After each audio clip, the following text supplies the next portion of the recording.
होंगे, कोई ऐसी बात नहीं है। तो अब ये तो आज तो मुझे लगता है कि ज़्यादा और बड़ी बातें लंबी चौड़ी और करने की जरूरत नहीं है।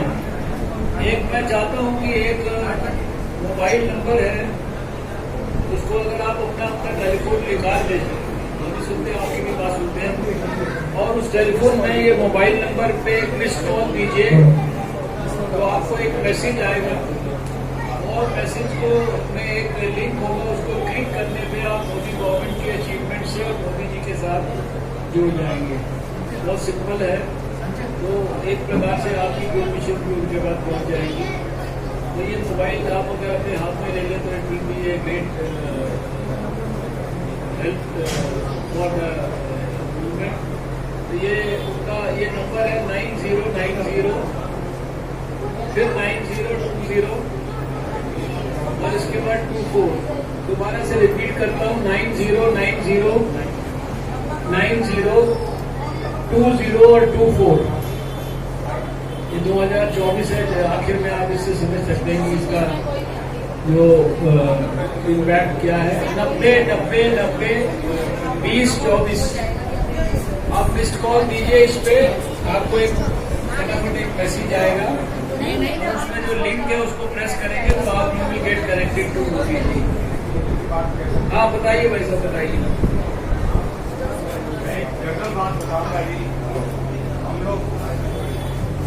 हम सभी जानते हैं, आजकल टीवी पर जब देखते हैं तो हमारा दिल खराब हो जाता है। क्यों हो जाता है ये आप सब जानते हैं। बहुत से ऐसे केसेस आ रहे हैं जहां हमारे यहाँ लड़कियों को, जैसे लव जिहाद हुआ या कोई और उसमें होता है, फंसाकर किस प्रकार से हमारे यहाँ लड़कियों की हत्या की जा रही है। 10-10 की लिस्ट तो आज तक ये न्यूज रोज दे रहा है कि आज इसकी हत्या हुई, आज इसकी हत्या हुई। मेरा कहना ये है कि न्याय व्यवस्था में हमारे यहाँ वो पकड़ा भी जाता है, रिमांड पे भी चला जाता है, कोर्ट में भी पेश हो जाता है, सजा किसी को होती है या नहीं होती हमें नहीं पता।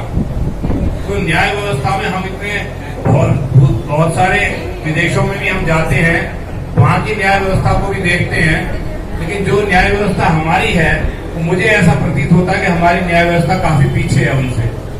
क्योंकि न्याय में तो 20-20 साल 30-30 साल लगने का कोई मतलब नहीं है। अगर वो न्याय है तो न्याय हमें कुछ सालों में मिल जाना चाहिए, नहीं तो वो फिर वो छूट जाएगा किसी न किसी डेट में। तो इस बात का ये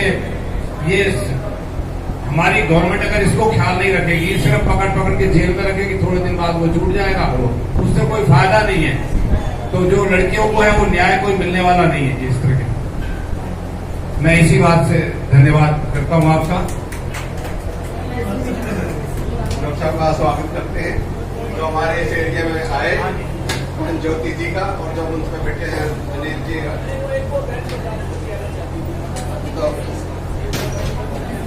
तो मेरा तो एक छोटा सा सवाल है, जो पब्लिक की यूथ जो लोगों के बीच में बैठते हैं, पार्कों के बीच में बैठते हैं, जो एक बात निकल के आती है, मोदी जी इतने बढ़िया काम कर रहे हैं, कर भी रहे हैं, इसमें कोई दोहराई नहीं।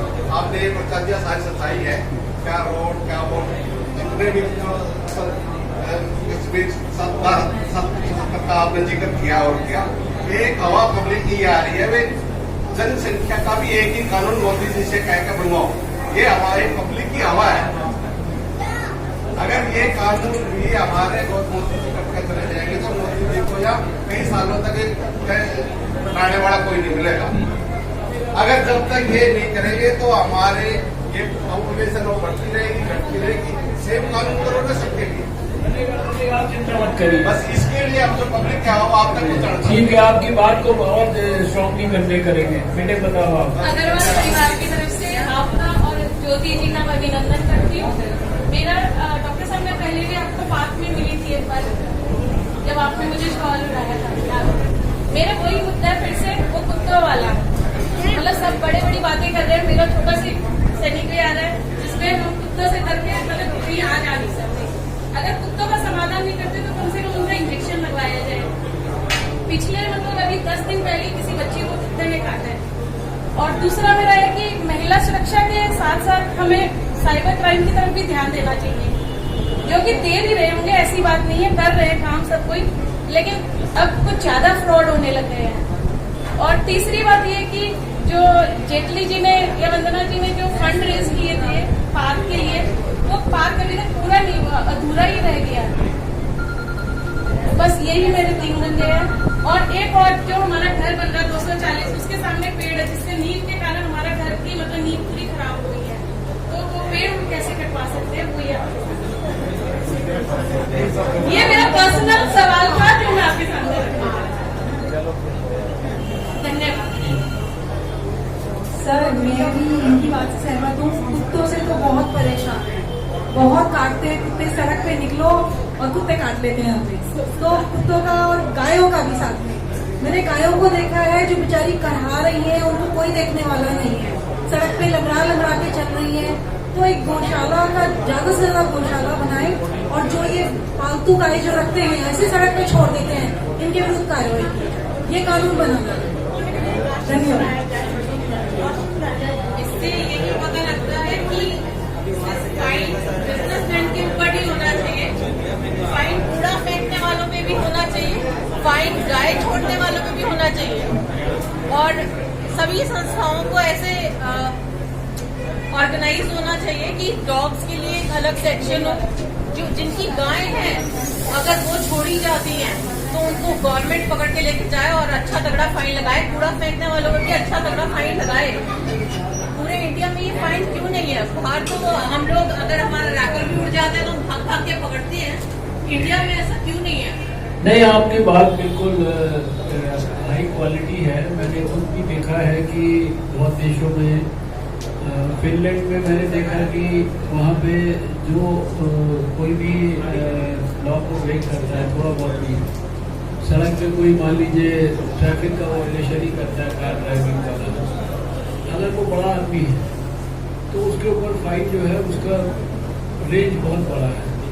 और अगर वो और बड़ा आदमी है, एक बार एक फुटबॉल प्लेयर जो था इंटरनेशनल लेवल का, उससे डबल किया था, उसके ऊपर फाइन मतलब बहुत भयंकर फाइन हुआ था। तो ये बहुत सारे रिफॉर्म्स हैं। देखिए अभी क्या है कि हमारे हिंदुस्तान में कई सारी अभी समस्याएं भी है। अभी लोग जो है उसमें अभी इतनी सारी, अभी सुबह में एक पार्क में गए थे, गांव से हमने आज शुरू किया, उसके बाद बहुत सारे स्कूटर्स खड़े थे।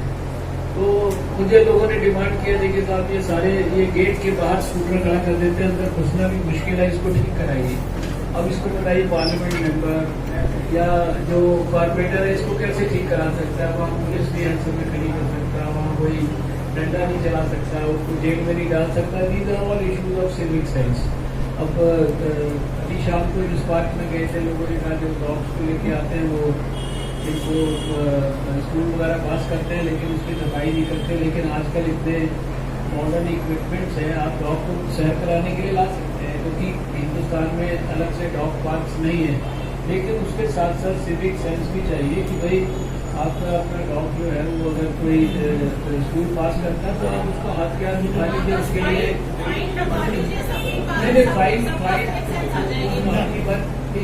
उसमें सबसे बड़ी प्रॉब्लम आती देखिए कि इंडिया में implementation of the law. Fine तो लगाना बहुत आसान काम है ना, लेकिन फाइन को लगाने पे उसको इम्प्लीमेंटिंग एजेंसी हर जगह पे, आप हर पार्क में, पार्क के हर रोड पे, हर चौराहे पे कैसे आप इम्प्लीमेंटिंग नहीं, मैं आपकी भावना से टोटल 100% सहमत। धीरे धीरे धीरे करके ना ये एक्चुअली सोसाइटल जो है इसमें चेंजेस आएंगे।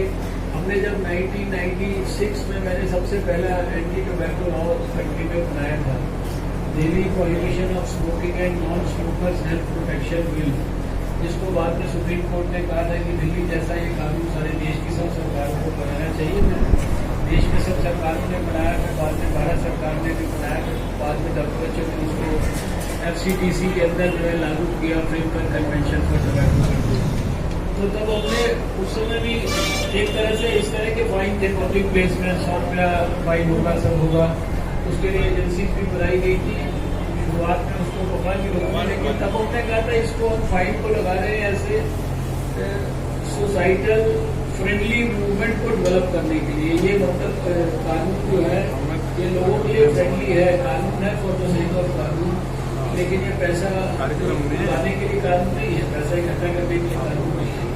तो ये ठीक आपकी बात है कि ये कई सारे इश्यूज पे डॉग का इशू एक और काउस का इशू बड़ा टिकलिश इशू है। इसमें डॉग्स के बारे में कोर्ट वगैरह के बड़े सारे जजमेंट्स हैं। आप इनको स्टेरलाइज कर सकते हैं, you can not kill them, करना भी नहीं चाहिए। दैट इज द मोस्ट मतलब उनको करने की वो चीज़ है, against the law of environment है। तो उनको मतलब ये सब समस्याएं हैं। बट आपका पॉइंट ये ठीक है कि कॉर्पोरेशन को भी प्रोएक्टिवली जो है उनको कम से कम वैक्सीनेट करने के लिए प्रक्रिया है, सारी चीज़ें हैं। उनको स्टेरलाइज करने का पर्पज भी यही है कि भाई अल्टीमेटली एक स्टेज में हम उनकी पॉपुलेशन को इतना कम करें क्योंकि उनकी लाइफ तो 10 साल ही होती है, 10-12 साल होती है।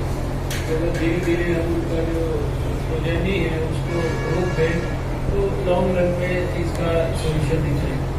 तो ये थोड़े से टिकलिश इशूज हैं। और हमारे यहाँ पे कुछ 2-3 जगह पे हमारे कॉर्पोरेटर्स ने बड़ा प्रोएक्टिवली गाय के इशू में काम किया है दिल्ली में ही, और वहाँ पे गाय के इशू को सॉल्व करने की कोशिश की है। पर्सनली जाके जो प्राइवेट गाय वाले हैं उनको बातचीत किया है, कन्विंस किया है उनको। मतलब सारे चीज़ें लड़ाई झगड़े से कानून से नहीं होती, कई चीज़ें थोड़ा सोसाइटी में एमिकेबली बात करके बैलेंस्ड अप्रोच से और समस्या के समाधान निकालने की दिशा में कोशिश करके सॉल्यूशंस निकलते हैं।